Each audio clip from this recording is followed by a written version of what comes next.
All right, here is your Unit 5 review guide, the digital version, digital learning test version. So a little bit of shortened test, just like last time, multiple choice, one FRQ.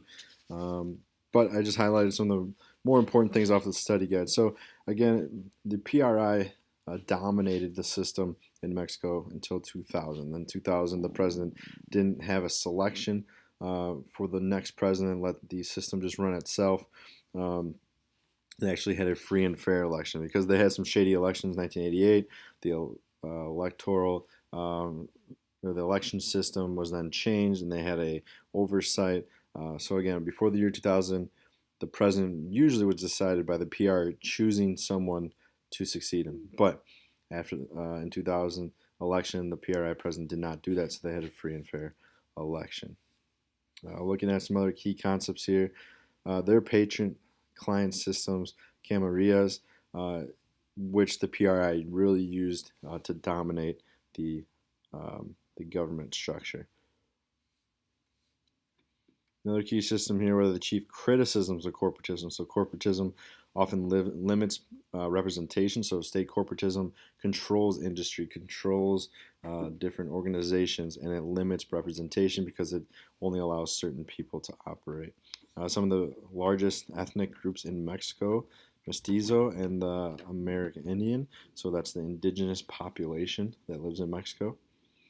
The Federal Elections Institution, the IFE, is very important because it's responsible for running the elections. They provide voter ID cards, which are the same throughout the country. They have nice restrictions on campaign finance as well. The bureaucracy is huge in Mexico.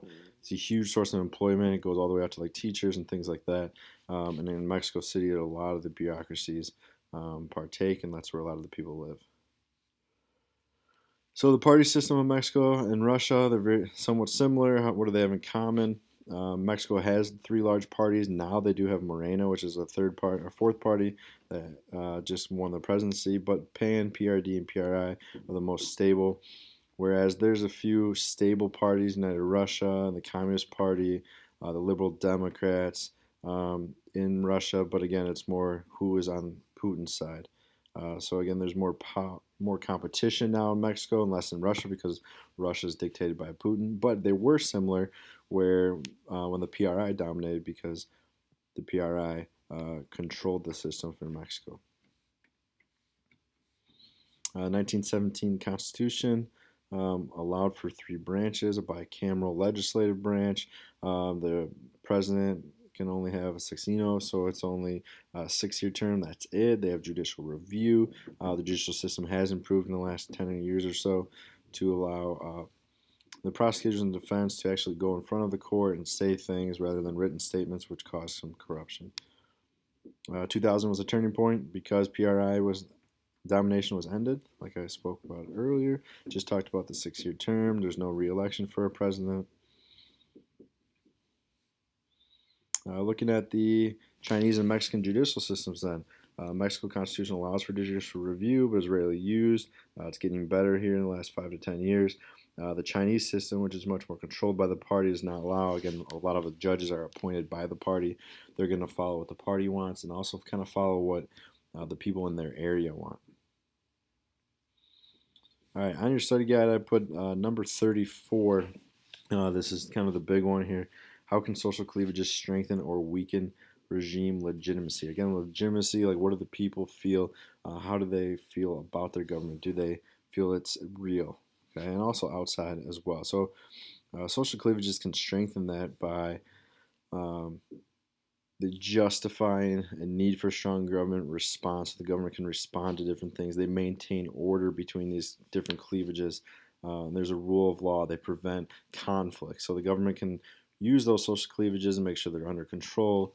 However, as well as creating electoral systems, devolving government. So if there's social cleavages in different areas of the country, maybe different ethnic groups, different religious groups. They can devolve government structures, kind of like in the UK, where they devolve to Northern Ireland and Wales and things like that. They can weaken, social cleavages can weaken by creating conflict, and maybe the government can't respond. There's national identity there, and there's conflict, and the national government is not quick to respond to those things. They can point out the differences as well within those groups, and it could create discrimination and weaken that regime. So some of the key terms that you need to know when discussing this: political competition, different groups obviously competing for political power, a multinational state. So again, like the UK, like Russia, like Mexico, there's been different states, and within those sovereign states, um, there's different people living, different ethnic groups that contrast. Sovereignty is the right of government to have complete control over its area. And then different things to know when writing an FRQ, um, but also different cleavages in Mexico you need to know. So looking at Mestizo, Amerindian, so that article that you read, you're looking at the Zapatista Nation. Okay, so understand those. But when you're writing an FRQ, argumentative essay, take a look at your study guide here and different tasks that you have to give. So the FRQ for the AP test will be, one of them will be an argumentative, so we will practice it on this test. So make sure you have that thesis, defensible claim.